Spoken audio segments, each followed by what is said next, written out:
নমস্কার বন্ধুরা, আমি আজকে নীলিমা কুকিং শো থেকে বানাতে চলেছি। এই দেখুন, আমি বাজার থেকে দেশি পার্শে মাছ নিয়ে এসেছি। এই পার্শে মাছ বেগুন দিয়ে বানাবো। কি করে বানাচ্ছি আপনারা দেখুন। আমি এখন বেগুনটাকে কেটে রেডি করব।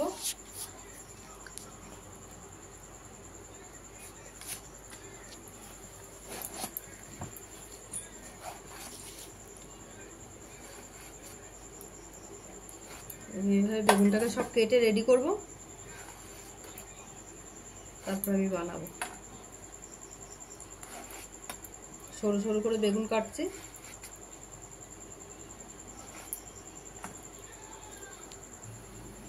আমি মাছের নুন হলুদ মাখিয়ে নিয়েছি, তেলও গরম হয়ে গেছে। আমি মাছ দিয়ে দিচ্ছি তেলে।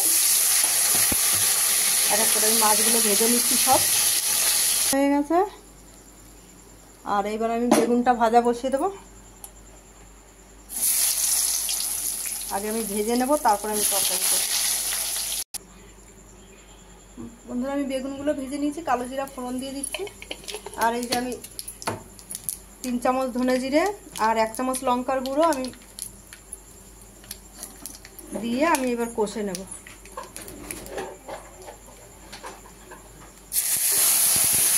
আরে কমাতে লাগবে না, ওটা গ্যাস আমার।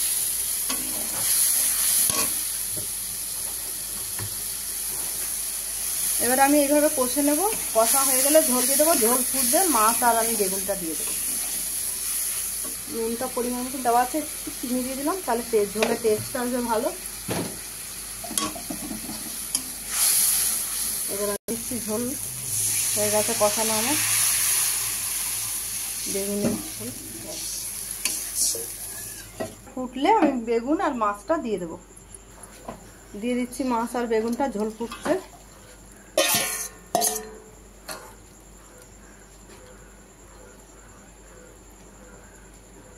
এবার ফুটবে আস্তে আস্তে। বন্ধুরা, আমি এই যে কাঁচা লঙ্কাটা পরে দিয়ে দিয়েছি, আমি আর দেখানো হয়নি। এই যে কাঁচা লঙ্কা চিড়ে দিয়ে দিয়েছি। আর আমার তরকারি হয়ে গেছে। বেগুন আর পার্শে মাছ, পার্শে বেগুন, একদম মাখা মাখা ঝোল, কোনো আলু ফালু কিছু নয়। আর গোটা এই কালো জিরা ফোড়ন দিয়ে দিলাম, দেখলেন তো। আর এই তো ধনে জিরে গুঁড়ো, বেঁচার লঙ্কার গুঁড়ো, নুন হলুদ আর একটু মিষ্টি সামান্য। হালকা মশলার উপরে খাওয়া, টেস্ট হবে, খেতেও খুব সুন্দর লাগবে। আপনাদের চাইলে আপনারাও বাড়িতে বানিয়ে আপনারা খেয়ে দেখতে পারেন। আর নীলিমা কুকিং শোটিকে ইউটিউবে আপনারা সাবস্ক্রাইব, লাইক, কমেন্ট, শেয়ার করে দেবেন। আর ফেসবুকের বন্ধুরা আপনারাও লাইক, কমেন্ট, শেয়ার করবেন। আর নীলিমা কুকিং শো বলে পেজ খোলা আছে, সেখানে আপনারা ফলো করে লাইক, কমেন্ট, শেয়ার করে দেবেন। বন্ধুরা একটু কমেন্ট করবেন, নাহলে আমি জানতে পারবো না। আর আপনারা শেয়ার করবেন, একটা শেয়ারে অনেকটা দূর পৌঁছে যেতে পারবো।